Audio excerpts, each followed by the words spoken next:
Well, hello. Welcome to another episode of the Code RX blog and podcast. Now, this is the podcast where we unravel the mysteries of the coding world. Now, I'm your host. My name is Candy, and this blog and this podcast is sponsored by Creative Designs by CCW, a full-service web design, SEO, and social media company. Now, today we have what I hope will be an exciting journey as we delve into the fascinating world of JavaScript. Now, whether you're a seasoned developer or someone just starting, this episode is sure to be a treat. So buckle up and let's explore the wonders of JavaScript together. All right, now let's start with an introduction to JavaScript. JavaScript is often referred to as the language of the web, and that's for a very good reason. It's the programming language that allows us to make websites more interactive. Now, what exactly is JavaScript, you may ask? Well, it's a versatile, high-level programming language that has become an integral part of web development. Now, unlike HTML and CSS, which handle structure and styling, JavaScript adds functionality and interactivity to web pages. Now, some of the key features would include the fact that JavaScript is mainly used for client-side scripting, allowing developers to create dynamic and interactive web pages that respond to user actions without requiring a round trip to the server. JavaScript is also an object-oriented language, supporting the creation and manipulation of objects, which makes it versatile and scalable for various applications. Now, JavaScript is also event-driven, so it's designed to respond to events such as mouse clicks, keyboard inputs, and page loading. So developers can define functions that execute in response to these events. Now, JavaScript is supported by all major web browsers, making it a cross-platform language that works consistently across different devices and operating systems. Now, JavaScript supports asynchronous programming, allowing tasks to be executed independently without blocking the main program flow. And this is crucial for handling tasks like fetching data from servers without freezing the user interface. Now, also, JavaScript can be extended through the use of libraries and frameworks such as Vue.js, which simplify the development process and provide additional functionality. So really, basically, it's important to note that while JavaScript is primarily associated with web development, it can also be found in applications beyond the browser, such as server-side development, which is Node.js, for example, and mobile app development, such as with React or Native. All right, now we're going to just break down some of the basics of JavaScript. So again, this is not going to be a full tutorial, but I'm going to give you some of the fundamental basics to get you started. And I hope that, after we review some of this, you have at least some understanding, and then you can go and delve a little bit deeper. So first of all, JavaScript is known for its simplicity and ease of learning. It is a client-side scripting language. That means that it runs on the user's browser rather than the server. So this enables developers to create dynamic and responsive web pages. Now, one of the fundamental concepts of JavaScript is variables. Now, what are variables? They're containers for storing data values. And it doesn't matter if the container is a number, a string of text, or even more complex objects. variables are the building blocks of any JavaScript program. Now, just to give you an example of JavaScript and how these variables are used. First of all, you need to declare a variable by using either var, let, or constant, abbreviated to const, as a keyword followed by the variable name. So here's a brief explanation of the keywords. Now, var declares a variable globally or locally to an entire function, regardless of block or scope, or block scope, I should say. Let introduces block scoped variables. So the scope of a variable declared with let is limited to the block, statement, or expression where it is defined. Now, const or constant declares a constant variable, meaning its value cannot be reassigned after it is initialized.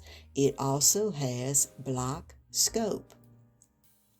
Now, variables in JavaScript are dynamic, meaning they hold values of different types during the execution of a program. So you can assign a new value of a different type to a variable at any point. And here I'll share an example with you. So, understanding variables is fundamental to working with JavaScript and programming in general, really, as they allow you to store and manipulate data in your code. All right, so now we're going to talk about another crucial aspect of JavaScript, which is functions. So when you think of functions, just think of them as reusable blocks of code that perform a specific task. Now, basically, they provide a way to group related code into a single unit, making the code more readable, maintainable, and reusable. Now, here's the basic syntax for defining a function in JavaScript. Now, in the example here I'm sharing with you, you see the function name. This is the name of the function. Now, you can choose any valid identifier as the function name. Now, the function name is followed by parameters. Now, these are variables that act as placeholders for values that the function will receive when it's called.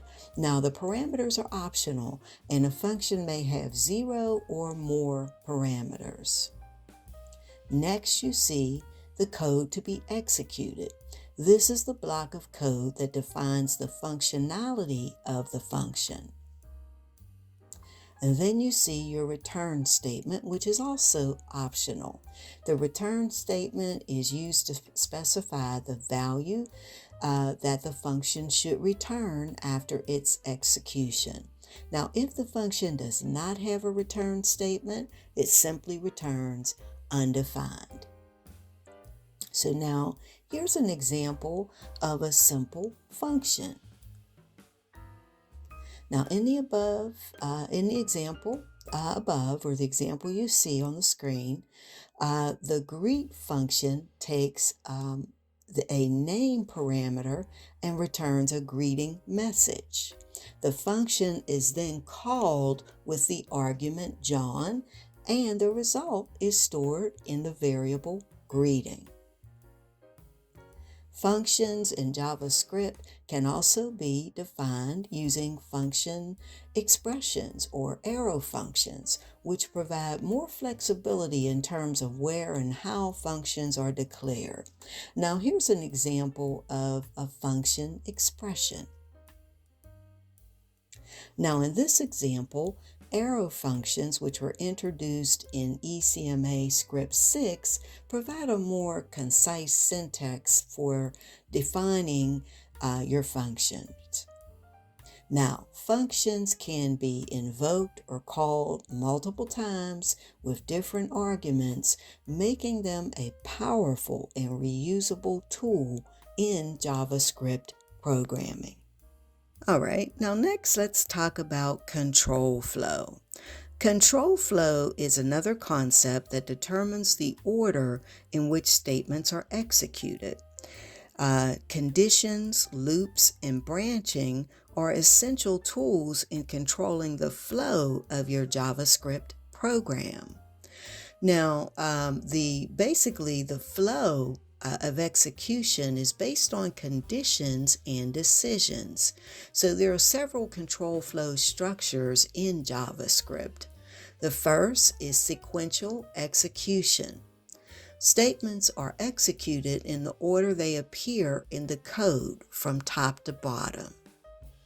And this is an example of sequential execution. Now, also conditional statements. These are used to make decisions in the code based on a specific condition. Now, there is if statement. There is the switch statement as well, and there's a couple examples of that code. Now, also loops. These structures allow the repeated execution of a block of code as long as a specified condition is true. So this is an example for loop, while loop, and do while loop. Now, you can also try catch statements. These are used for handling exceptions or errors in your JavaScript code. Basically, understanding and using these control flow structures allows developers to create more complex and dynamic programs by controlling the order in which statements are executed based on certain conditions or loops. So one of the most powerful features of JavaScript is its ability to manipulate the document object model, or the DOM. Now, what is the DOM? Well, that represents the structure of a web page, and JavaScript allows us to dynamically change its content and style. And that's really what gives us the magic of interactive websites. Now, some key points about the document object model. Number one, tree structure. The DOM represents an HTML or XML document as a tree structure, where each node of the tree corresponds to an element, attribute, or piece of text in the document. Now, each node in the DOM tree is an object with properties and methods. For example, an HTML element node has properties like tag name and attributes, and methods like getElement by ID. Now, the dynamic nature of the DOM can be modified using scripting languages like JavaScript. So this JavaScript allows developers to add, modify, remove elements and attributes, which leads to changes in the document structure.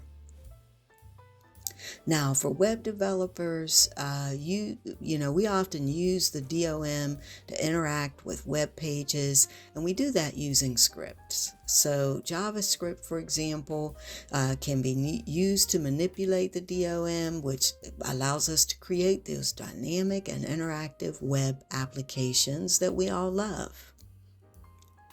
Now, browsers provide a DOM implementation that allows scripts to access and manipulate that document. So the DOM then acts as the interface between the web content and the scripts. Also, the DOM enables event-driven programming, so scripts like JavaScript can respond to events like user clicks, form submissions, or page loads. And again, that's what makes the page interactive.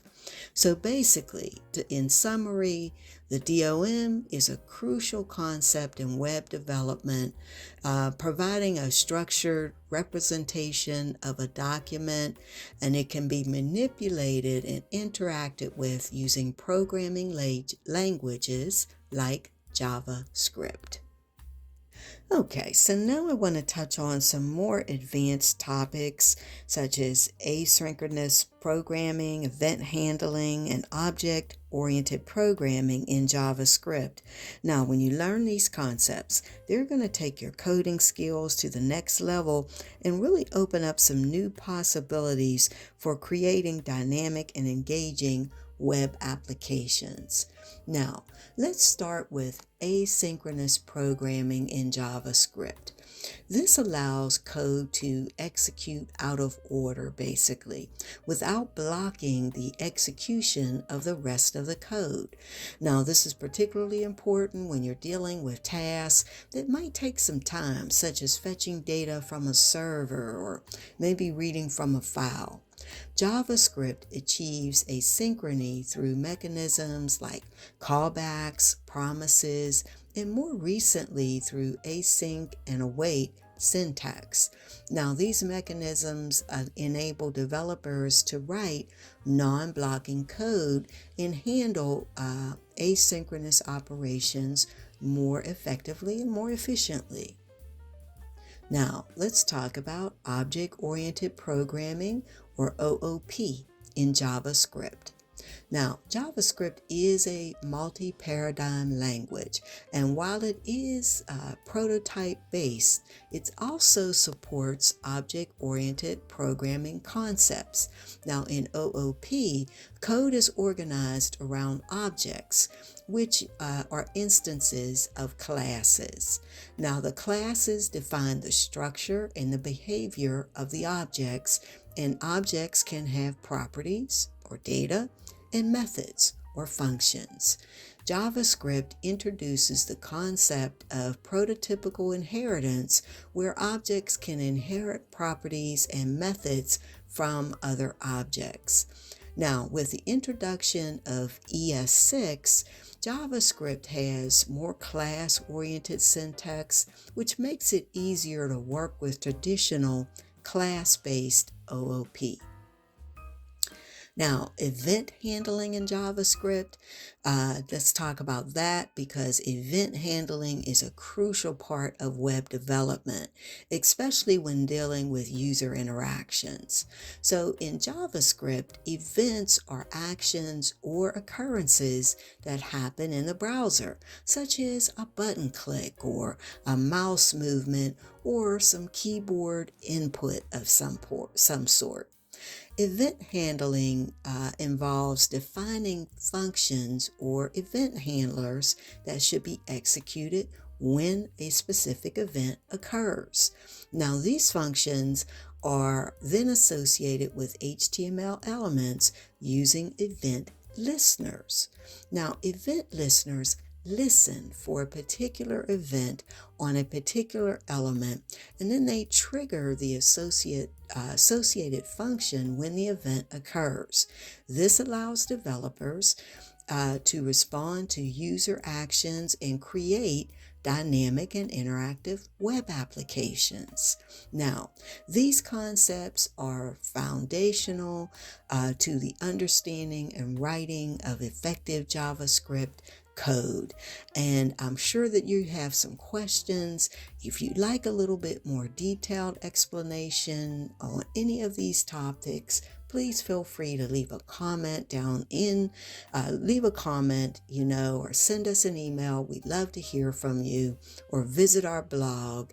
Now, also, I'd like to share with you some resources that we use at our company, which is Creative Designs by CCW.